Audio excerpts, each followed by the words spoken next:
Hey folks, the spring season is officially here and the winds have started.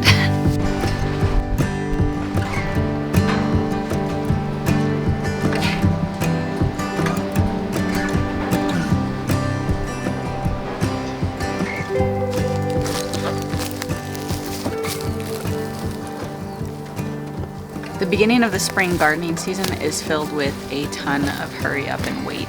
Right as the weather is warming up and I think that I'll begin to start planting stuff out, the winds pick up. And after a long cold winter inside, these warm spring days really give me the gardening itch. But the nights are still freezing more often than not, and we still have a month left before our expected last frost.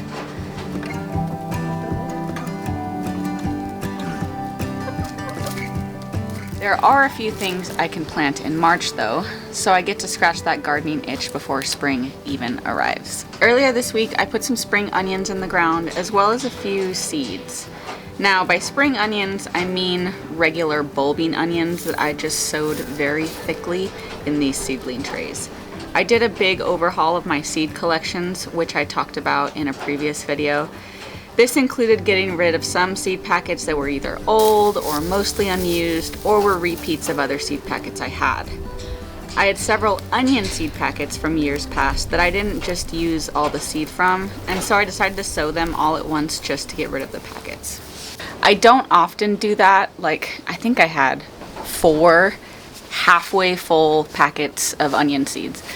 I don't often, if I have extras, just get rid of them by throwing the seeds in the garden. I'll keep the extras and keep using them over the years, but I will do that for seeds that don't store well. And there are a small number of seeds, usually within the same family, that don't store very well long term unless they're kept in very specific conditions. One of those is allium seeds, so that's going to include everything in the onion family like leeks, onions. I have used, and obviously I've gotten a ton of sprouts from these onion seeds that I've used, but I have used onion seeds in the past and had decent germination in year 2 of the packet, but you can just tell it's not at 100% or maybe even 80%. They do, the viability of onion seeds does dwindle over time.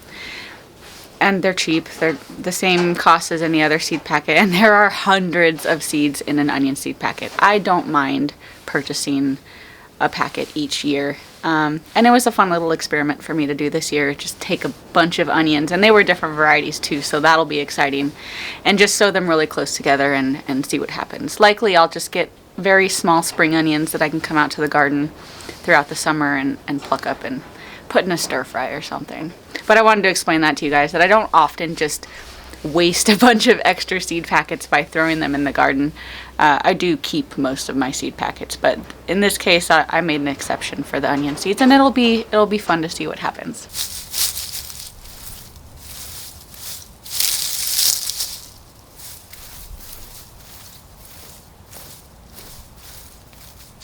Well, I quickly got tired of planting these onions individually. They're so tiny. I probably should have waited a little bit longer before I transplanted these, but I have properly hardened them off, and I only planted these seeds to get rid of them. So it's kind of a wash. Like, it's not a wash either way, because I was never intending to grow more onions.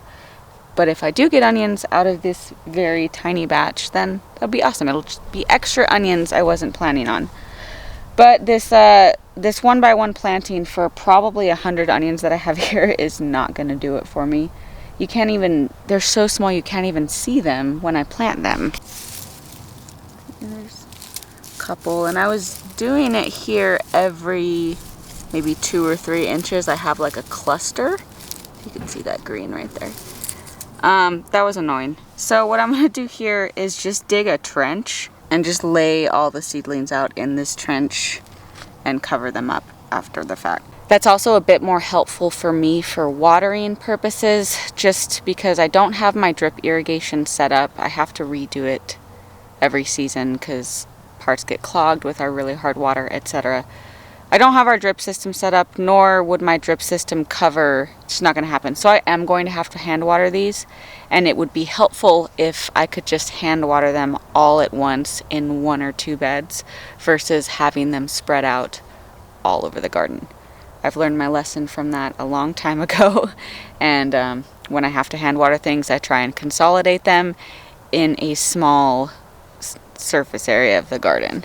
I'll also clearly label the start and finish of the row with these flags, like I have here and there, and that shows me where I've planted things that I need to hand water. Like right here in this row, you can see I planted potato onions this year, which is something I haven't talked about yet, but I am trying some new vegetable varieties. But here in this row, I have potato onions, so the flags are to remind myself I need to hand water this versus, you know, letting the drip system handle the rest of the bed.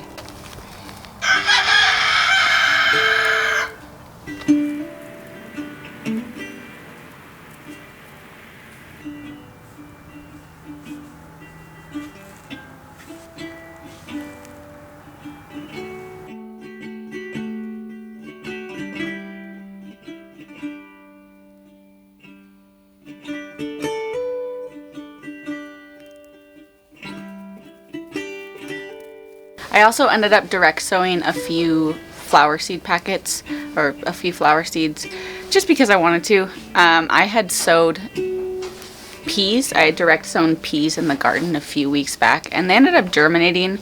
It's frozen several nights in a row, and they're still fine, so that kind of gave me some hope for direct sowing other seeds. The varieties I sowed were safflower, which is also known as poor man's saffron, several different varieties of nasturtium, this hummingbird garden mix I've had for a while, and the bachelor button packet I've also had for a while.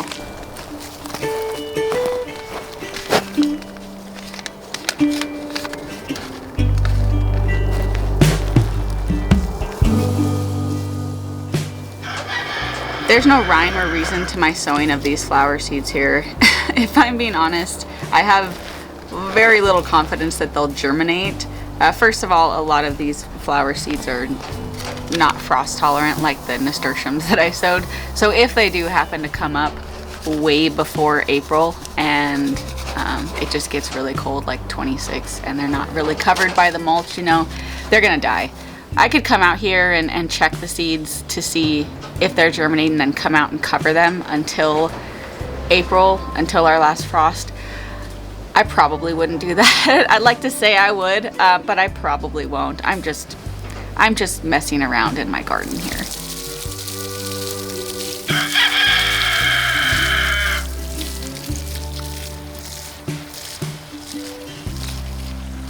I like to mostly hand water in the winter for a couple reasons. First off, if I don't have to use my irrigation system over the winter, then I just have to replace the lines a lot less. I have hard water, and it ends up clogging the holes in my drip irrigation frequently, and I know there's products that you can use to run through the lines and clear hard water. But I've looked into it, it seems complicated, and I don't really want the chance of those chemicals making it back into my garden after the fact. So I just replace them once a year. And then in the winter and spring, which are our driest months here, the soil has a tendency to become hydrophobic because there's no moisture, there's zero humidity. The top layer, especially after using the drip system all summer and only getting water to a specific part of the soil, it just becomes very hydrophobic over these months, and it helps to come out here and hand water and water the entire bed to help keep that soil moisture and soil life alive. And I can definitely really tell a difference when I do this on a regular basis over the winter, because I'll start to see worms coming up from the depths of the soil a lot sooner because they have a nice moist, warm place to live in near the top of the soil. So during the winter, I do my best to hand water when I need to water at all, which is not too often. And then when I transplant out my spring crops, that's when I'll have the irrigation system completely set up again, and I'll start utilizing that primarily to water all my garden. It's also just really nice when the weather starts warming up from the winter to get out here in the sun and feel the nice warm sun on my skin, as well as just being able to visually get an eye on every plant and every garden bed, assess its condition, assess the soil health, and just get eyes and hands on your garden. Because of all the wind that we've had, it's really difficult to get out here in the garden with you guys and record in real time, especially if I have a specific task planned for a specific day and it happens to be windy that day. So I have recorded a lot of stuff that I'm doing in the garden, and that's why I'm kind of doing this voiceover. It's still windy out here, but I can sit in the barn and chat with you guys and go over what I have done that you weren't able to be with me through. So one of the first real big plantings I do in March is potatoes. Those typically go in the ground in my area around the beginning of March, depending on how cold or warm your microclimate is. Some people do it at the end of February, but I have a colder microclimate in my valley, so I try and do it more towards March, and they have a less chance of freezing. Potatoes can handle a light amount of frost, but they will not handle them actually being in the ground and freezing over. They are pretty deep in the ground too, several inches, so by the time they get to the surface, temperatures will be warmer, and that's what I am banking on planting these at the beginning of March. I have had luck every year in the past that I plant them around March 1st, so I'm assuming this will be quite the same this year. So when I decided to redo these rows this year, I kind of messed them up. I just messed up the spacing of them. The width is off for each row. They're not even. And that's because, well, I basically had to start from scratch. I had to pull all of the wood chips out of the rows and out of the berms just to till the rows, add in some horse manure, and it was a pain in my rear. But I let the Bermuda grass get out of control. Let is a strong word. I tried really hard to keep it at bay, but it is a beast. And it is all over this property. It's the only grass that'll grow here, really. And I'm giving it free water. So I started over this year. I know there's still going to be Bermuda grass coming up. That is inevitable. I did not eradicate it. And if you break apart Bermuda grass roots and then leave them in the ground, those roots will sprout new blades of grass. And I left them in there. I was not going to go down several feet deep and just, that's not happening. So I did what I could. It should keep it at bay at least for this season, especially if I shade it out with some tall crops like okra, sunflowers. And then right here under the shade cloth, I'm going to be starting potatoes today with you guys. I'm a little late getting them in. They should have been in at the end of February or very beginning of March, but c'est la vie. It's been super windy. I have footage from yesterday. I think it was a haboob that rolled through. I didn't see a huge wall of dust, but it was very low visibility with very strong winds for a period of time. So I didn't even come out to the garden yesterday. I didn't come outside at all. But today we are getting these potatoes planted, and I'm not gonna go over in depth. I have a potato planting video that goes in depth of planting potatoes. I will link it. Ooh, sorry for the poor lighting. It's the middle of the day because it's cold and it's warm right now. So this is when I'm out here planting. So I will link that video above if this is your first time planting potatoes and that's why you're referencing this video. I have a very in-depth one that you can watch. Today I'm just gonna throw some spuds in the ground. I am not planting a ton of potatoes. In fact, I didn't even plant them last year. I don't remember exactly why, if I said it in a video last year why I wasn't doing it. I just didn't, and I mean, frankly, potatoes are kind of annoying. They take up a lot of space for several months, and then I get one harvest all at once, and I can't really properly cure or store them here in the high desert naturally without adding specific temperature regulations and humidity regulations. So I'm not going to do that. I just put them in my closet, which is in the middle of the house. It stays an even temperature with zero lighting. And they just don't last that long. They last a couple months, and I have to eat a ton of potatoes in a couple months, and it's just kind of annoying when they're not super expensive. But I do like planting them. They are always fun to dig up. It is a very fun garden chore to have.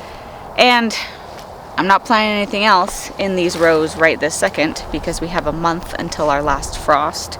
So these are going to go in the ground, and hopefully I will be harvesting them March, April, May, sometime in June. Editing me here. So I wanted to cut in and explain further why I don't love growing potatoes. I already told you guys that the storage and curing is difficult for me in this really hot, dry climate without some sort of temperature and humidity control. And that stands true, although I do cure my potatoes just fine. They just don't last as long as they could.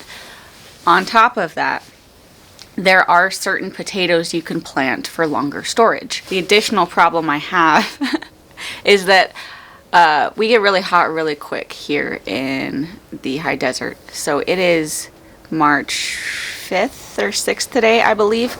And we're not scheduled to have our last frost until April, the beginning of April. Now, my nights here, specifically at my property, are still getting down into the high 20s. So I'm freezing, I'm hard freezing most nights, but then the days can be completely sunny and get as high as 80. We were 80 something, 82 I think a couple days ago. So the temperature fluctuations are just wild. And the problem with that is that potatoes are a cool weather crop and typically grown in the spring. And the problem is I don't have a very cool spring. I'm very cold and then I'm very hot quickly. So it's easier for me to grow shorter potatoes that require a shorter time to maturity. These are going to be in the area of about 3 months or 90 days to maturity. The potatoes that store for a longer amount of time are going to be in the longer maturing category, around 120 days, so like 4 months. I can grow those potatoes, but they just don't work out very well. I have tried it before. I don't know if it was a russet or some variety that was a long storage potato, but because if I wait 4 months from a March planting, I'm getting into harvesting at the end of June, beginning of July, and it's like 100 degrees every day. Potatoes don't love that, and my harvest will suffer, the plants will suffer. I'm gonna have a ton of pests on those potatoes by the end of June, and the heat is just gonna be too much. It has been too much in the past. So like I said, I can grow potatoes, and I've harvested, and they're delicious, but I only have them for a couple months, and it's just a very difficult thing to grow here. So that's why I just wanted to add that in about growing them, as well as the storage of them, and why I don't love them. I think they're an amazing crop to grow, and they're so easy. They're the easiest plant to grow. I just don't have the greatest conditions to keep them here, and I mean, I'll dabble with it. I'll plant them this year, maybe not plant them next year, who knows. But just wanted to add that in, guys. Continue on. I don't have a ton of potatoes, but I think I have enough to fill these 3 rows and stop probably right about here. I'll still have some room left under the shade cloth, but for the rest of this row, I'm likely doing some sort of hardy, heat-tolerant plant that can handle the full sun, like corn or okra, or maybe just sunflowers, who knows yet. I do know I probably won't be trying peppers in here again, definitely not tomatoes. Nothing that requires shade cloth or has difficulty with the heat in any way, because I've tried lots of different plants in this area. It's poor soil, first off. It's my in-ground bed, and this is basically slightly amended natural soil, which on my property is river sand. So it's not very good growing medium, but I'm really leaning heavily on a dent or flower corn going in here. I've got a lot of new varieties this year that I'm very excited to try. So that's likely what's going to take up most of this space, if it will germinate, will be corn.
Thank you guys for joining me today. It has been a rather unconventional video, but kind of fun to shoot and gonna be even way cooler to edit.